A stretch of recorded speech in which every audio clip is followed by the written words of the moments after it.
Apakah pernikahan itu memang diniatkan untuk anak? Salah satunya iya.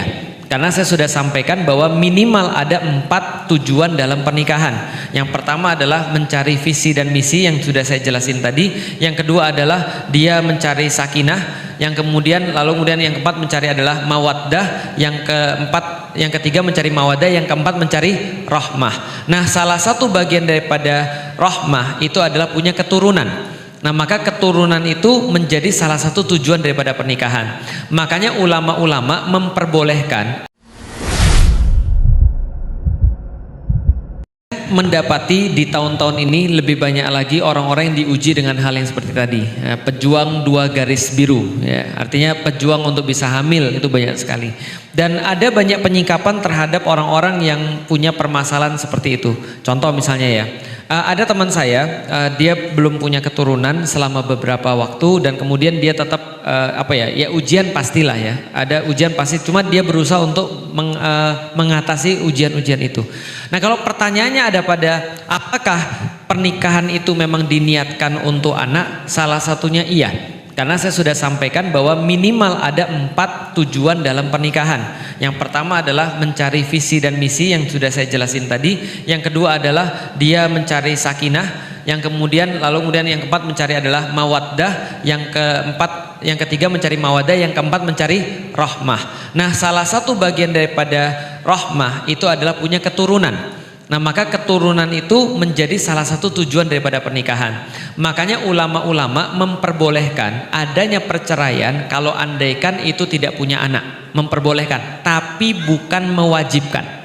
Jelas sampai di sini? Tapi bukan mewajibkan.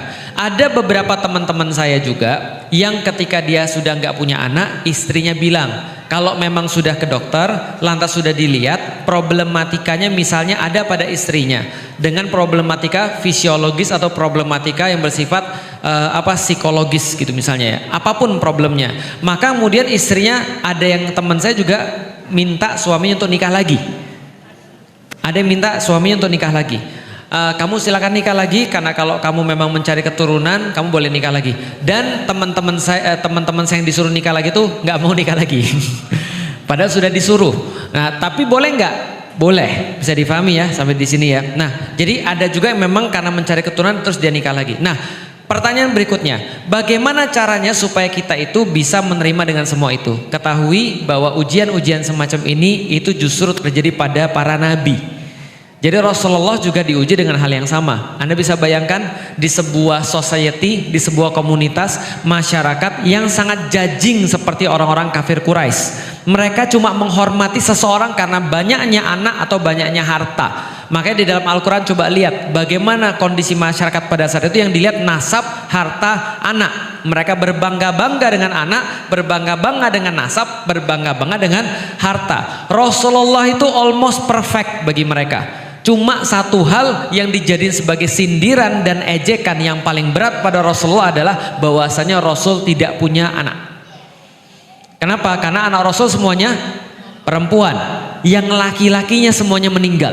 Dan itu dijadiin oleh masyarakat Quraisy pada saat itu untuk ngegoreng bahwasanya Rasulullah itu justru sial. Bayangin aja, punya anak meninggal, punya anak meninggal, maka mereka ngejek Rasulullah. Maka Allah turunkan dengan ayat inna syani'aka huwal abtar. Sesungguhnya orang-orang yang mengejek kamu, membenci kamu, menuduh kamu bahwasanya kamu tuh sial dan tidak disayang oleh Tuhan karena anak laki-lakimu meninggal semuanya, bahwa itulah orang-orang yang justru terputus daripada rahmat Allah. Jadi Allah katakan abtar artinya terputus dari keturunan, terputus dari rahmat Allah dan terputus dari keturunan. Kenapa? Karena ternyata anak-anak mereka yang ngejek Rasulullah itu semuanya bukan ngefans pada bapaknya, tapi ngefansnya pada Rasulullah.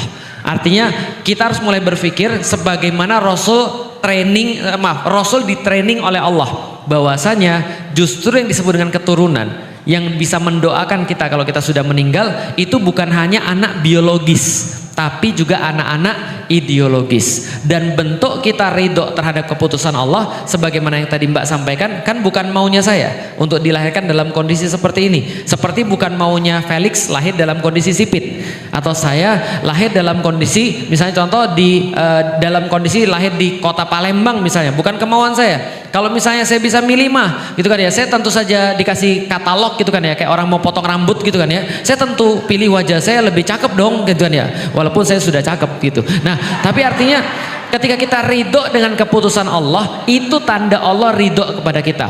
Dan itu memang berbeda-beda caranya dan berbeda-beda pelajarannya. Mungkin Mbak dikasih lebih daripada orang lain supaya Mbak pengen ditempatkan oleh Allah lebih daripada orang lain.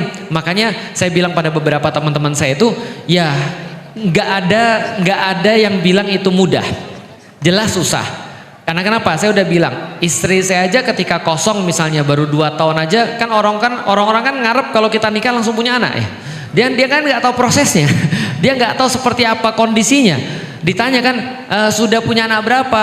Istri saya bilang belum. Kok belum sih? Itu kan pertanyaan jahat. Paham gak sih maksudnya? Kok belum sih? Lah emang kita nggak mau, gitu kan ya. Artinya, nah makanya ketika pulang istri saya nangis kayak gitu-gitu. Nah itulah tugas suaminya untuk ngasih tahu itu semua keputusan Allah. Allah milih orang-orang, mungkin Allah milih kita untuk lebih konsentrasi pada hal yang lain. Tapi kenapa itu ada orang berzina terus punya anak dibuang lagi? Lah kita udah taat sama Allah, kita minta sama Allah, Allah nggak kasih.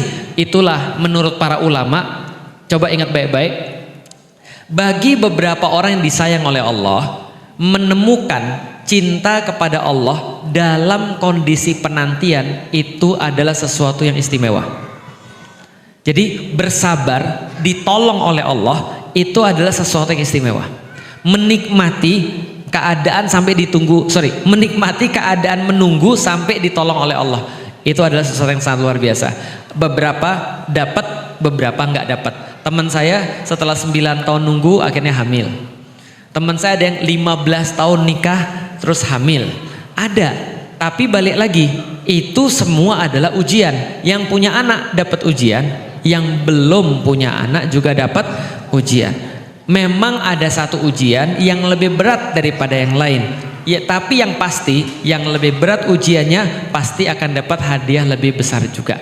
Nah jadi tinggal suaminya ikut kajian, mbaknya ikut kajian, lalu kemudian semuanya ngerti bahwa Allah memuliakan hambanya dengan cara yang berbeda-beda, dan seterusnya. Dia tahu bahwasanya tanda Allah ridho kepada dia itu adalah ridhonya dia terhadap kodoknya Allah atau keputusan Allah. Contoh, Allah udah pasti ridho Felix yang ngisi kajian pada hari ini, udah pasti ridho. Nggak ada yang tahu, nggak ada yang tahu. Saya nggak tahu Allah ridho atau enggak. Saya bahkan nggak ngerti ini balasannya seperti apa, kalaupun ada balasannya, atau bahkan Allah nggak ridho, saya nggak ngerti. Tapi yang kita tahu, ada orang-orang sudah jelas ridhonya Allah kepada dia. Ada yang sudah jelas. Siapa mereka? Orang-orang yang sudah Allah kasih ketetapan kepada dia dan dia terima. Itu Allah ridho sama dia. Lihat orang-orang di Palestina, anak empat-empatnya meninggal, suaminya meninggal juga. Apa yang dia doa pada Allah? Ya Allah, ambil sampai engkau ridho. Aku ridho ya Allah. Maka ridhonya dia itu sudah pasti ridhonya Allah. Jadi kira-kira itu adalah cara kita ngelihat orang ridho sama, Allah ridho atau enggak sama kita.